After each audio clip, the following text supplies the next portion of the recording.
सभी स्टूडेंटों को good evening. आज की हम इस क्लास में देखेंगे कि जो हमारा पार्ट था, पार्ट नंबर 1, जिसके अंदर हमने काफ़ी सारे क्वेश्चंस देख लिए थे, जिसमें हमने सभी खालिस्तान, एबेसदय और सत्य असत्य, ये सारे प्रश्नों को हमने देख लिया था। अब 17 नंबर का जो था कि वो अभाज्य गुणनखंड विधि के द्वारा, वो भी हमने देख लिया है। और 18 नंबर का जो था समांतर चतुर्भुज के आसन कोण, वो भी आपने देख लिया है। अब जो अगला प्रश्न है 19 नंबर का, वो आप यहां पर देख सकते हैं। प्रश्न आप पढ़ रहे हो यहां पर 12,000 रुपए का 2 वर्ष के लिए 12,000 रुपए का 2 वर्ष के लिए 10% वार्षिक दर से साधारण ब्याज और चक्रवृद्धि ब्याज का अंतर ज्ञात कीजिए, जबकि ब्याज वार्षिक क्या है, संयोजित है। ये आपको दे रखा है। प्रश्न को आप अच्छे से एक बार लिख लें और फिर आप समझे। आप देखो, सबसे पहले आपको बेटा क्या लिखना है, यहां पर मूलधन।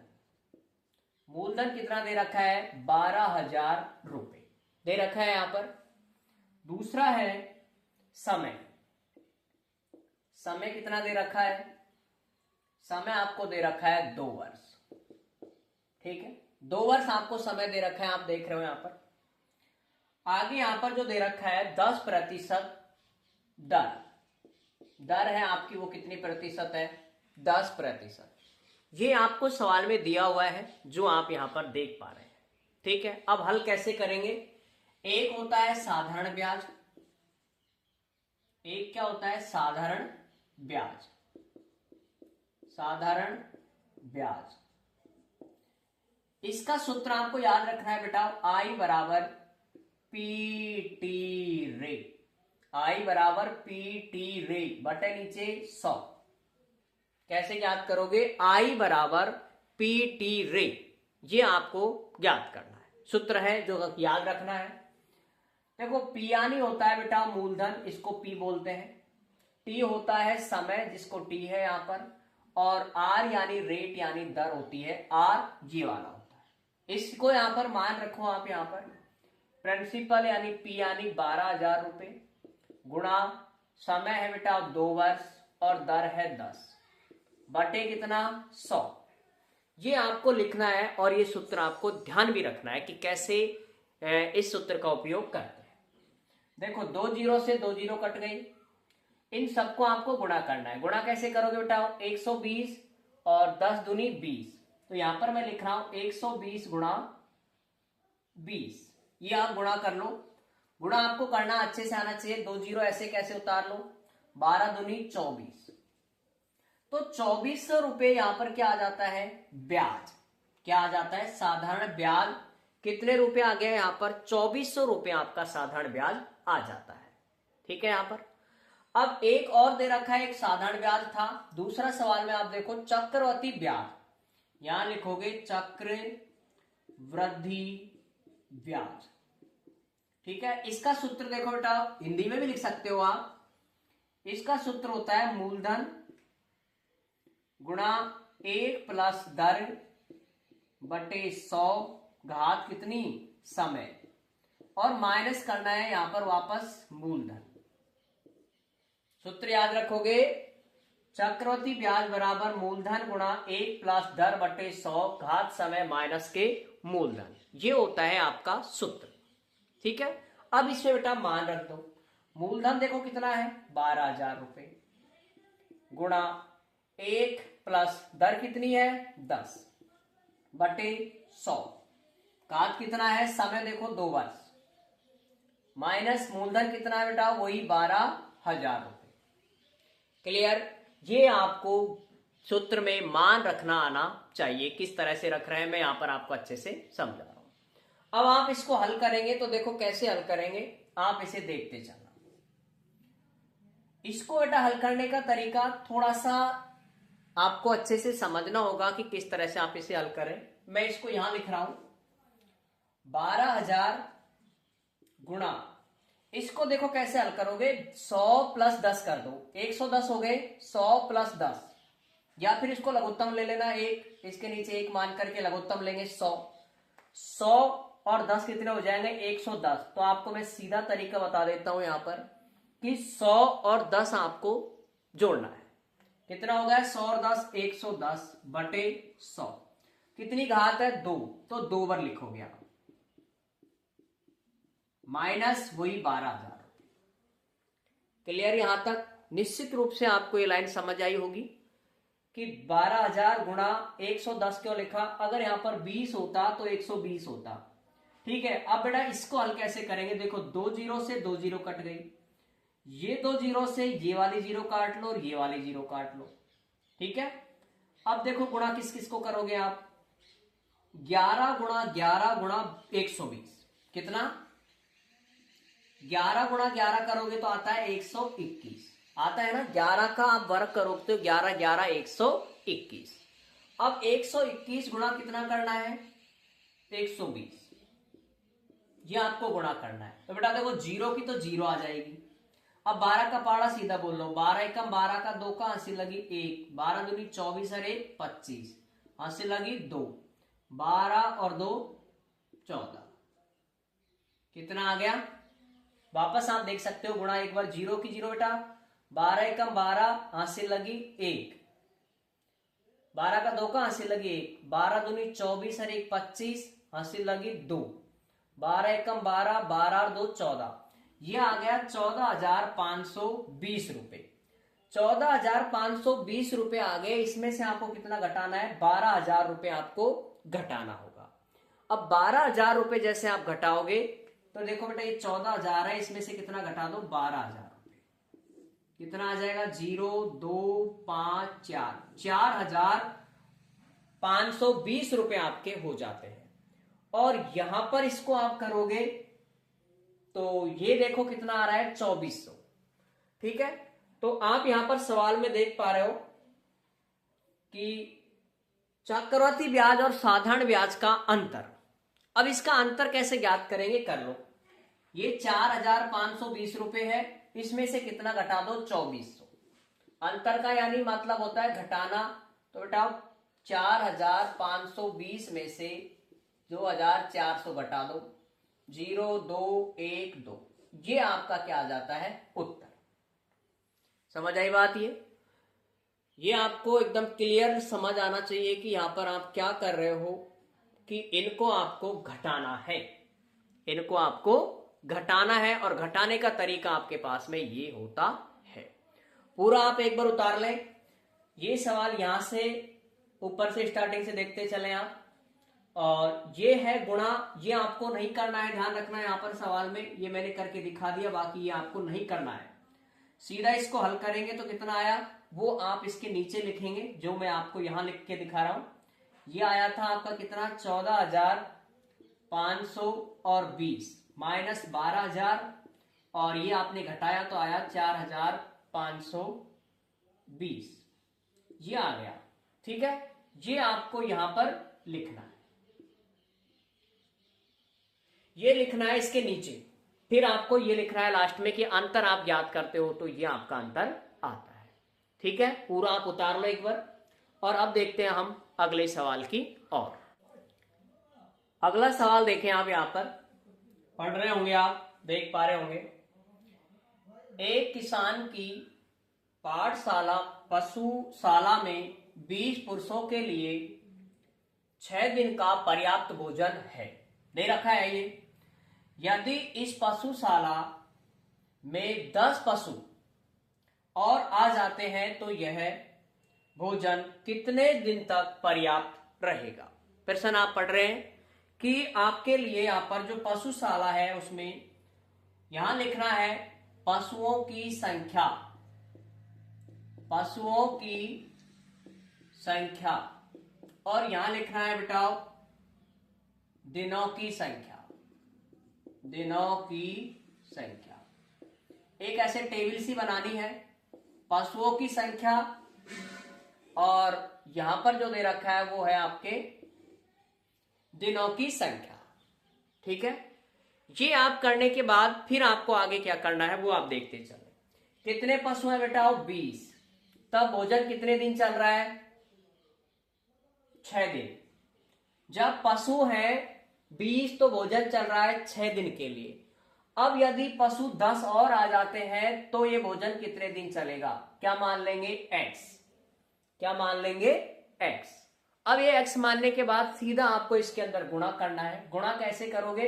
इस तरह से बिटाओ, 20 गुणा x 6 गुणा 60, ऐसे क्रॉस में। तो x बराबर आ जाएगा 6 गुणा 10, यानी सीधा आप लिख सकते हो कितना? 60 बटे 20। ठीक है, तो x का मान यहां पर काटेंगे तो बेटा 0 से 0 और 2 तिया 6, 3 दिन का आपको आंसर आ जाएगा। सरल सा सवाल था, देखा भी आपने, किसी प्रकार की कोई यहां दिक्कत है नहीं। ठीक है, चलो अब इसके बाद इसका अगला सवाल देखें आप, ये नोट कर ले पूरा, फिर अगला सवाल देखते हैं। अब यहां पर अगला सवाल आप पढ़ रहे हैं, समीकरण 3t 3 कोष्टक t माइनस 3 और 5 2t प्लस 1 को हल कीजिए और अपने उत्तर की जांच कीजिए। कैसे हल करेंगे देखो। सबसे पहले सवाल को बेटा वापस उतार लेते हैं। t माइनस के 3 बराबर 5t 2t दे रखा है, 2t प्लस 1। इसमें आप पहले t का मान ज्ञात करो और फिर उत्तर की जांच करेंगे। कैसे करेंगे? तरीके स्टेप टू स्टेप आप देख सकते हैं। इसको बेटा हल करोगे, 3 को t से गुणा करो, 3t माइनस 3 तिया 9, 5 दूनी 10t प्लस 5 एकम 5। आगे आपका सूत्र है वो तरीका काम में लोगे, 3t। अब ये 10 क्या आएगा इधर? माइनस के 10t बराबर 5 और ये माइनस के इधर जाकर के प्लस के 9। कितना बचेगा बेटा? 7 और कुछ का माइनस का बराबर 9 और 5 14। अब t बराबर देखो 14 और नीचे जाएगा बेटे माइनस के 7। इसको आप काटेंगे तो t का मान आ जाएगा माइनस के 2 और ये आपको काट देना है ऐसे। t का मान आपके पास आता है माइनस के 2, आपका यहां पर t का मान आ जाता है। अब t का मान जैसे ही आता है तो सत्यता की जांच कैसे करोगे वो मैं यहां पर आपको बता रहा हूं। सत्यता की जांच, सत्यता की जांच ये कैसे करोगे? देखो t जहां दिख रहा है ना वहां कितना रखना है बेटा? माइनस के 2। जहां t दिख रहा है इस लाइन में 3, इस t की जगह पर क्या रखना है? माइनस के 2। माइनस के 3 बराबर 5 2 और t की जगह पर लिखेंगे बेटा माइनस के 3 प्लस 1। आया ये चीज समझ? यहां पर ये आपको अच्छे से समझ आना चाहिए कि यहां पर जो आप मान रख रहे हो किस तरह से आपको रखना होगा। ऊपर सवाल देखते चलना आपको। अब इसको आप हल करेंगे, देखो 3 और 3 और 2 होते हैं बेटे माइनस के 5। यहां पर 5 3 दूनी 6 प्लस के 1, 5 थी कितने हो गए? 15। ठीक है, बराबर 5 और माइनस के 6 और प्लस के 5 कितने होंगे? माइनस के 5। ये माइनस के 15 और ये माइनस के कितने हो जाएंगे? 5 25। माइनस का चिन्ह आप यहां लगाओगे। ठीक है, अब ये बताओ मुझे सत्यता की जांच हो रही है क्या? यहां ये दोनों बराबर आ रहे हैं क्या? नहीं आ रहे।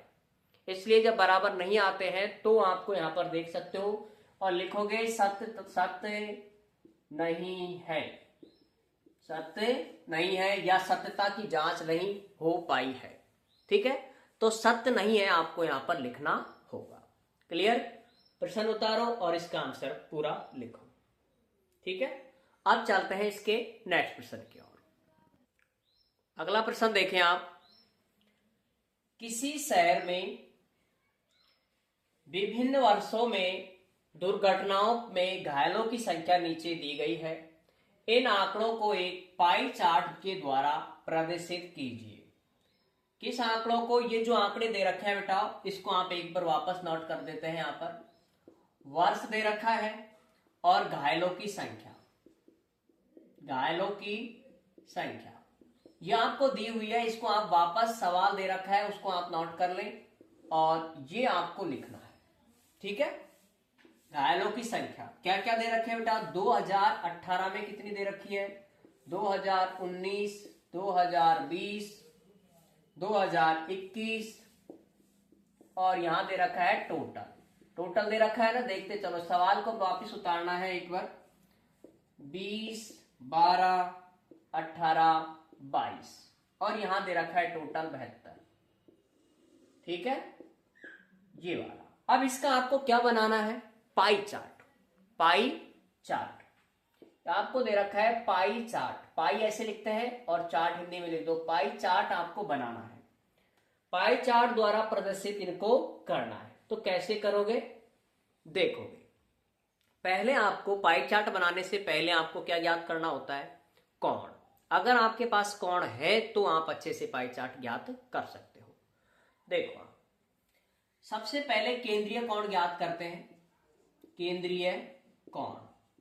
अब यहां पर 2018 के लिए लिख देना, 2018 के लिए बराबर कितना लिखोगे बेटा, 20 बटे में कितना लिखोगे, 72 गुणा कितना करोगे, 360।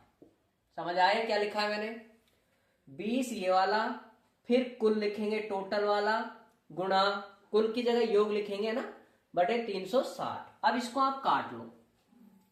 देखो बेटा, डायरेक्ट 36 से कट जाएगा, वैसे ही चाहे 6 से काट लो। 36 से कम 36, 0, 36 दूनी 72 और 2 से इसको काट दो, 2 पंजे 10। अब 20 गुणा 5 करो, 20 पंजे आ गया 100। 100 डिग्री आपका क्या आ जाता है यहाँ पर आंसर। 2019 के लिए देखो, फिर पाई चार्ट बनाएंगे। 19 में कितना दे रखा है, 12 बटे 72 गुणा 360। अभी हमने 72 से काटा, देखो कितनी बार कट गया, 5 बार। 5 बार 12 गुणा 5 करेंगे, 12 पंजे 60 डिग्री।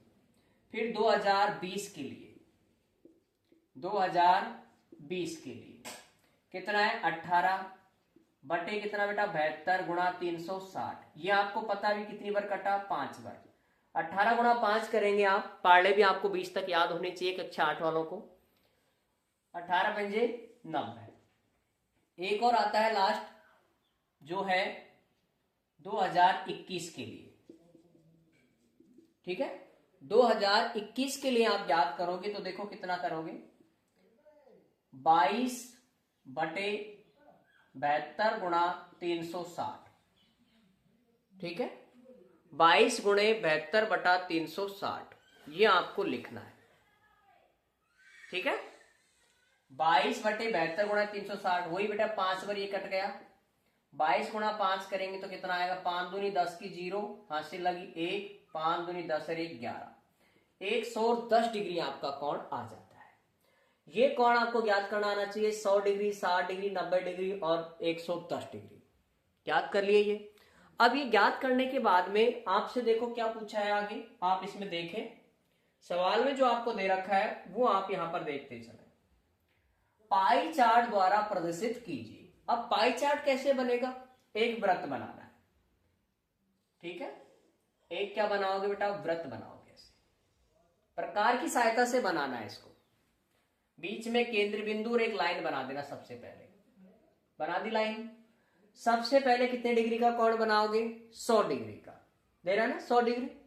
100 डिग्री का कोण बनाओगे। 100 डिग्री का कोण आता है, देखो ये 90 का बन जाएगा, तो इससे थोड़ा सा चांदा रखना है इधर और ये बनाना है 100 डिग्री का। ये कोण है 100 डिग्री का। अब इसके बाद देखो अगला कितने का है, 60 डिग्री का। तो ऐसे चांदा रखोगे इधर और 60 डिग्री का कोण आपको बनाना है। ये 60 डिग्री का बन गया। अब कितने डिग्री का बनेगा, 90 डिग्री का। तो ये आपके सामने सीधा सट, ये कितने डिग्री का बन जाएगा, 90 डिग्री।